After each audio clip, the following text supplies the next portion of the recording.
pengamat sosial budaya. Saya Jahwa Apinasa Fitri sebagai saksi ahli tokoh.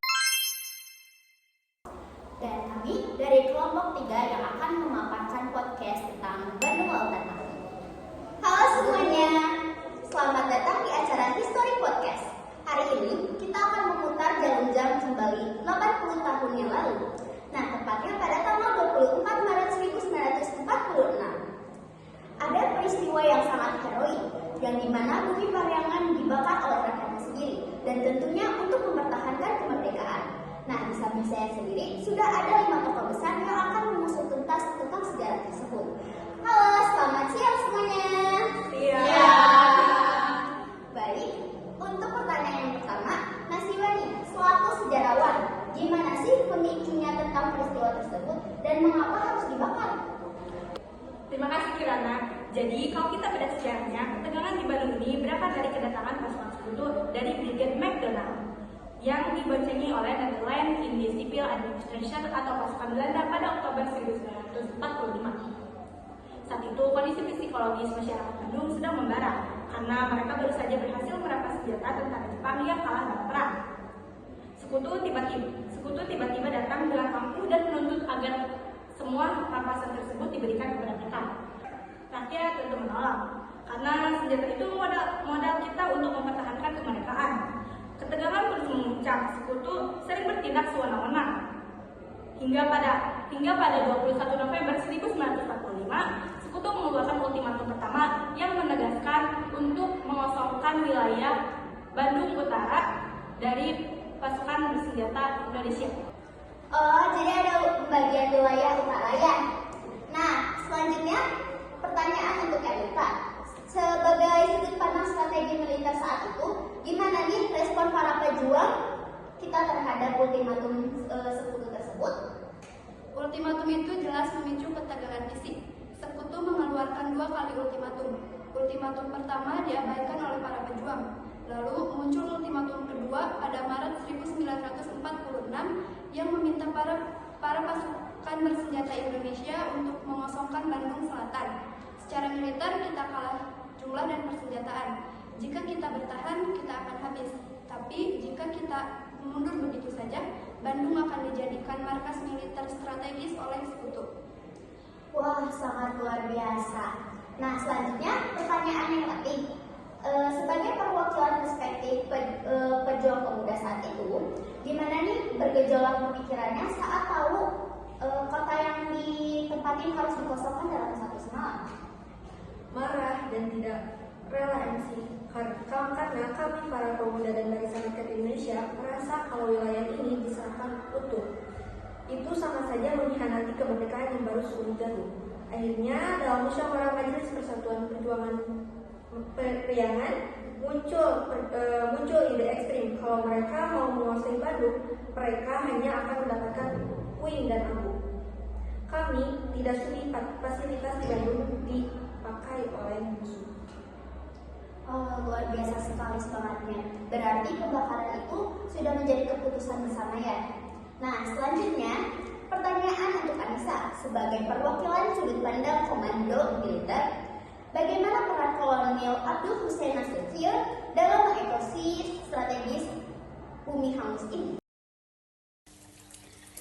Betul MC, Kolonel Abdul Aziz Nasution selaku Komandan Divisi 3 TNI, Tentara Republik Indonesia, berada di posisi sulit karena adanya dualisme pemerintah. Pemerintah pusat di Jakarta menyuruh mundur demi diplomasi, sedangkan markas TNI di Yogyakarta menyuruh mempertahankan setiap jangkal tanah. Akhirnya Nasution mengambil jalan tengah yang cerdas.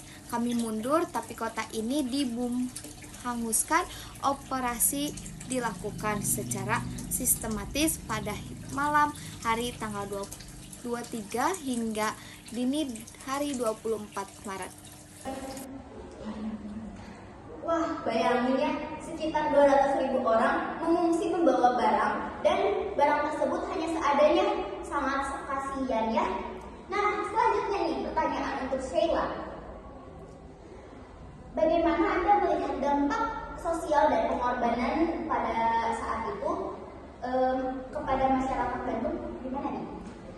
Tentu saja pada saat itu merupakan kejadian pengorbanan yang sangat besar ya di sejarah kita gitu. Karena warga di Bandung pada saat itu dengan sukarela membakar rumah mereka.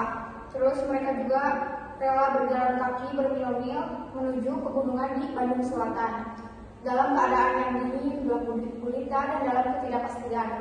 Nah, dari situlah lahir istilah Bandung Lautan Api yang kabarnya ditulis oleh seorang wartawan bernama Muhammad Ali karena ia melihat bahwa pemandangan Bandung Lautan Api itu tuh merah gitu. Jadi Bandung tuh menyala seperti api yang menyala dari sedikit.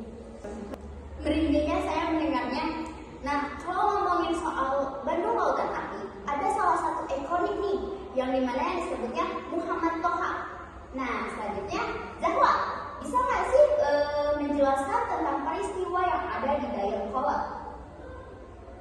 Nah, jadi ceritanya tuh gini, Muhammad Toha itu adalah pahlawan sejati. Dia adalah barisan pemuda yang ditugaskan untuk menghancurkan gudang amunisi terbesar di Dayakolot. Tapi dia tidak sendirian, dia bersama sahabatnya yaitu Muhammad Ramdan. Nah, mereka berdua itu menyelinapkan diri masuk ke dalam gudang sambil membawa dinamit. Nah, gudang tersebut itu berhasil diledakkan.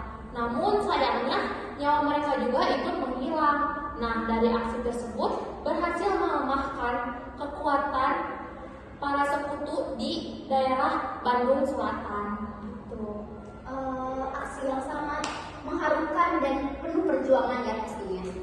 Sebagai penutup nih, saya ingin mendengar satu kalimat refleksi dari salah satu masing-masingnya. Sejarah membuktikan bahwa kemerdekaan itu mahal, jadi jangan pernah disia-siakan. Kadang, mundur satu langkah untuk menghancurkan strategi musuh adalah sebuah kemenangan mutlak. Jangan biarkan aset bangsa ini dikuasai asing. Jaga kedaulatan kita. Kepatuhan dan ketegasan pemimpin di masa kritis adalah kunci keselamatan. Solidaritas dan gotong royong warga Bandung pada saat itu adalah bentuk nyata persatuan nasional. Kobarkan semangat Muhammad Toha di dalam diri kita untuk berani berjuang demi masa depan bangsa. Luar biasa. Tepuk tangan untuk narasumber kita hari ini. Teman-teman, Bandung Lautan Api bukan sekedar hanya cerita, tetapi nyala api patriotisme yang tidak akan pernah mati dari hati bangsa Indonesia. Saya MC pamit undur diri. Sampai jumpa di History Podcast selanjutnya.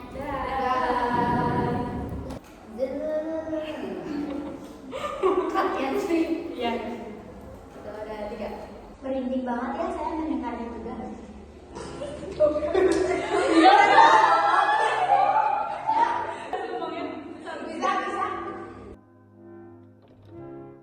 Maaf ya, maaf semua, maaf bisa nih, maaf bisa. Stop.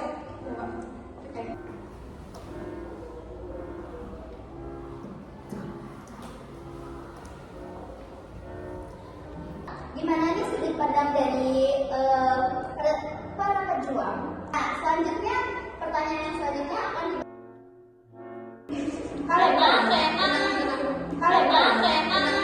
mengungsi dalam satu malam sambil membawa barang yang seadanya dan